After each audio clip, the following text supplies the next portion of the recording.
หาเงินหาคำนี่ขายน้ำมันตลอดเนาะมันแค่กินเบิดได้บ่นี่กินยังกินแต่ข้าวกับเจลโอ้พี่น้องนี่เป็นสายบ้านซอกเจอชนบทหมู่บ้านนี่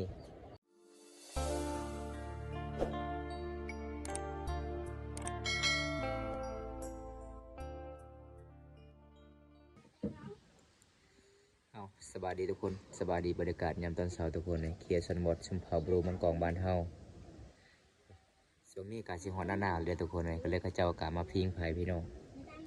อันนี้สาวสุกกาสิเฮ็ดกินปิ้งปลาบรรยากาศยามตอนเช้าเขียนสนบทชมเผ่าบรูมันกองหมู่บ้านคนจีเดี๋ยวสิพา14ดีฮัมส้มหมู่บ้านนี้ทุกคนนี่โดยทางคนก็จะเป็นเขาเจ้ากะมาเฮ็ดให้เห็นบ่ข้าวให้กำลังสิสุกเลยทุกคนเบิ่งบ่มตากาสิซุ่มให้ครับส้มน้ำกันนี่โอ้ไห่ส่วนลายเขาเจ้าเฮ็ดมาแต่ผู้เลยทุกคนตามผู้ตามดงหมู่บ้านนี้ดำรงชีวิตไปเดิมๆเดิมๆเลยทุกคนเลยเดินสานบ้านช่องเขาไปหาผู้บ่าวบ่ แต่งตัวให้มันงามเนาะอ๋ออันนี้ห้องนอนเจ้าบ่โอ้งามเลยเนาะ นี่ทุกคนห้องนอนสาวโสดเด้อสาวสุกสาวลาวบ้านป่าหมู่บ้านแก่งอะลอง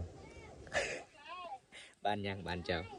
บ้านคนสี่เนาะหมู่บ้านนอกที่สุดกับตัวเมืองก็เลยบริสื่อของกินในหาดในเมืองคันถ้าอยากกินอาหารก็คือมิติหาเองพี่น้องเลยป่าของแท้ นี่สาวลาวหมู่บ้านคูนสีเมืองนองแขวงสนาเขตโดยทุกคนถ้าพอได้มาลินมาแอนนองนี่โอ้ยสุดยอดลายเลยได้มากเลยแสบลายไปว่าจังใดภาษาบ้านเจ้าแอมลึ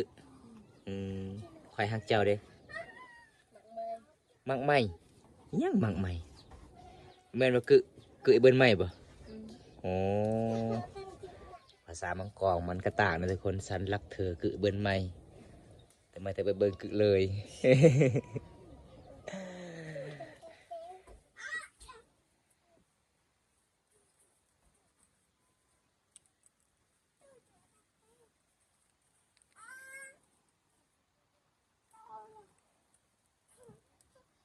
เอ็มซีนี่เด้อเอ็มซีเนี่ยกินปิ้งปลาด้วยกันเด้อ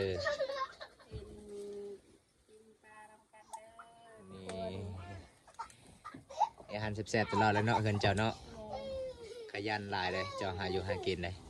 สุดยอดเลยทุกคน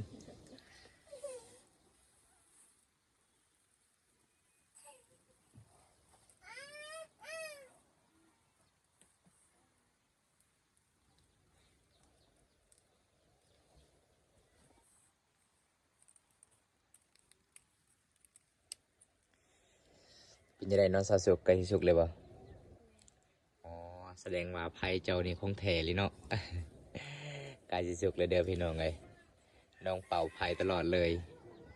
แต่บอมตานี่ควันไผ่จนอยู่ว่าใดได้ ไผ่ต่างมักอลีบอมตาทุกคนเลย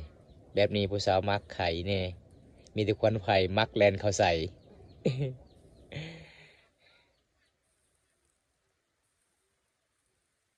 ตอนนี้น้องก็สิปิ้งปลาน้องก็สิกินข้าวหลังจากน้องกินข้าวกินน้ำแล้วน้องก็สิออกไห้ทุกคนเลยไปหูดข้าวไห้ช่วงนี้ไก่สิหอดเราดูหูดข้าวไห้บางคนก็แล้วบางคนยังมาทันเลยแล้วพี่น้องวิถีชีวิตสาวลาวบ้านเฮาเผามังกรแบบนี้ล่ะพี่น้องคันบ่เฮ็ดก็บ่มีข้าวกินเด้อทุกคน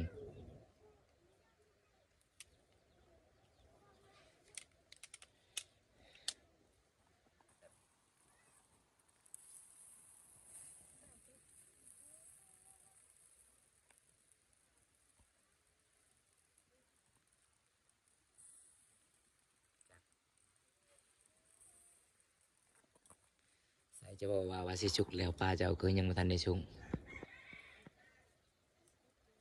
ไก่สิสุกแล้วชมพอสุกไวเนาะเจ้าก็ซื้อสุกเด้ ป้าก็เลยสุกไวทุกคนเลยคือบ่าวตานี่ซื้อบ่าวบนตานี่ตาตาปลานี่น่าสิเน่าหมด มันค่อยสุกเลยสาวสุกมาเมื่อนี้บรินุงผ้าทุ่งนะทุกคนเลยปกตินี่บ่าวตามาเยี่ยมมายามตอนแรกๆน้องก็นุ่งผ้าทุ่งงามงามเลย เป็นหยังน้องคือบ่อยากนุ่งผ้าถุงช่วงนี้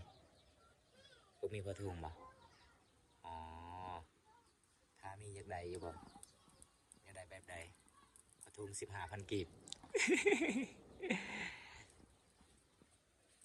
งามเนาะผ้าถุงจ้ะเนาะจะซื้อมาเท่าไหร่เนาะ2,000 ได้เงินมาแต่ไสเจ้าซื้อสินน่ะบ่าวซื้อให้เงินเองได้เงินมาแต่ไสขายหน้ำไม้บ่อ๋อแสดงว่าน้องนี่หาเงินหาคำนี่ขายหน้ำไม้ตลอดเนาะจึงมีซื้อเสื้อผ้านี่ซื้อสินซื้อทรงทุกคนเลยถ้านั่งคักอหลิถ้านั่งเจ้าถ้านั่งเจ้านี่คักอหลิ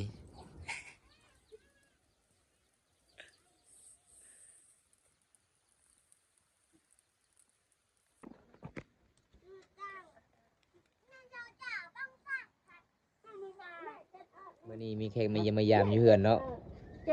ก็เลยชิย่อผ้าขาวให้กินบ่อ๋อน้องก็ชิย่อผ้าขาวให้กินทุกคนเลยแขกมาเยี่ยมมายามนี่เด้อ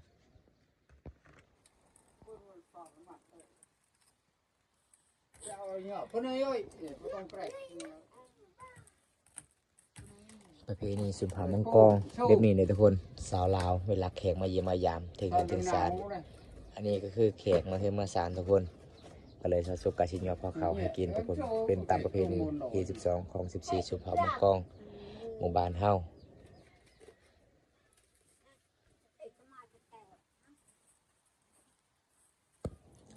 นี่เอกลักษณ์สุนทรมังกรของทุกคน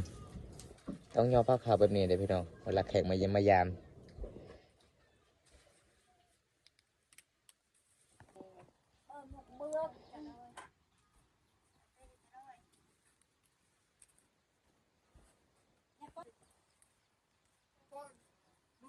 เลยพอจะชั่วไม่น่าก็เจ๊ยืนยันไม่เจ๊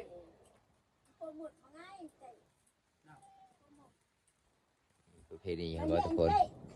แขกก็คือมาจากบ้านลอยน้ำทุกคนเลยก็เลยสุกกาชิญอพอเขาเลย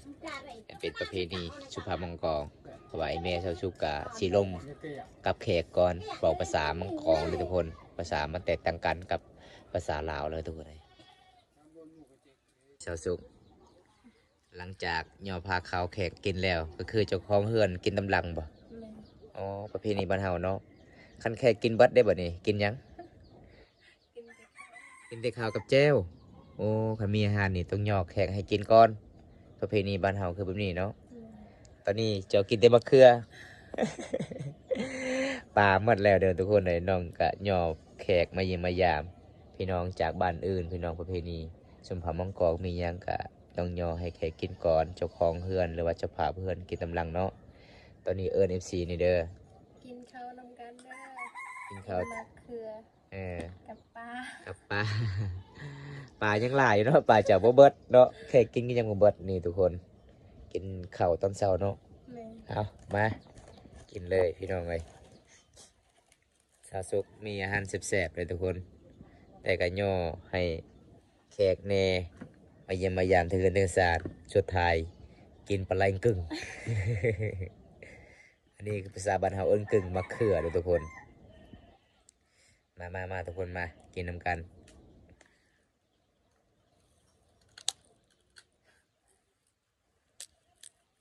คักอันนี้เนาะเสียงเนาะขอบ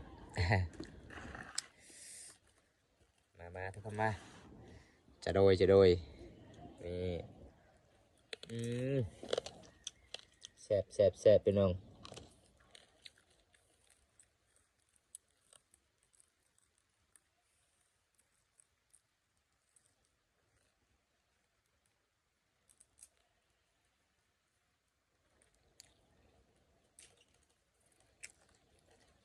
แซ่บเนาะจะกินมะเขือเนาะเสียงหอมกรุบจะกินไม่ได้บ่ปลาบ่ กินได้ กินได้อยู่ถือว่าขลับ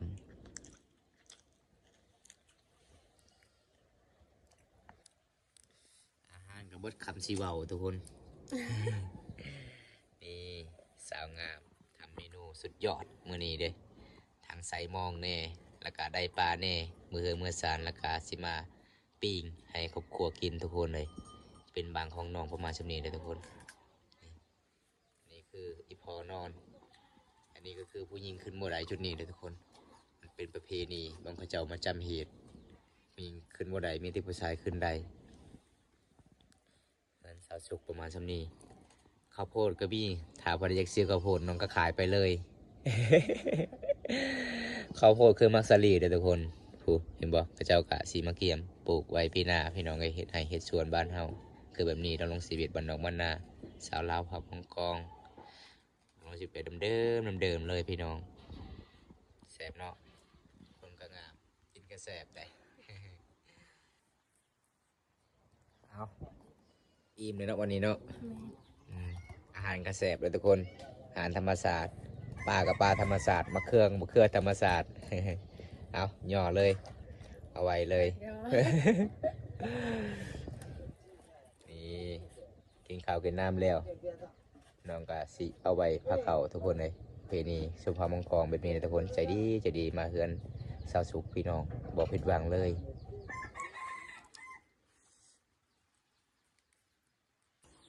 กินแล้วต้องล้างเอาไว้ก่อนตลอดเลยบ่กินตรงล่างนะทุกคนเลยแบบเราบ่มีสไลด์เลยเตือนนิดนึงก็ต้องล้างไว้ก่อนถ้าเตือนลายแสดงว่าล้างบ่ออกเนาะผมมีเงินจะซื้อสไลด์เฮือนน้องเลยทุกคนเอาตามติดวิถีชีวิตสาวสุขคนสวยเบิ้งเฮือนน้องทุกคนเลยประมาณชั่นี้ได้แต่น้องว่าใจดีหลายทุกคนหม้อก็ประมาณ2 อันเลยทุกคนเห็นปะหม้อพระเจ้าเฮ็ดกินประมาณชั่นี้เลยทุกคนสำเร็จแล้วพี่น้องเป็นสายบ้านซองเขตชนบทหมู่บ้านนี้สุดยอดหลายเลยเขาเจ้าตั้งเฮือนติดกันทุกคนนี่หลังจากกินข้าวกินน้ำแล้วกะเบิ่งแวนตลอด แย่งแวนตลอดให้มันงามเนาะไม่ยังจะถ่ายยังนี่นะอ๋อน้องบ่สบายบ่อันนี้เป็นทายาเขาเจ้ามาเป่าแล้วมอสูดแล้วโอ้มีที่น้องบ่สบายตลอดเลย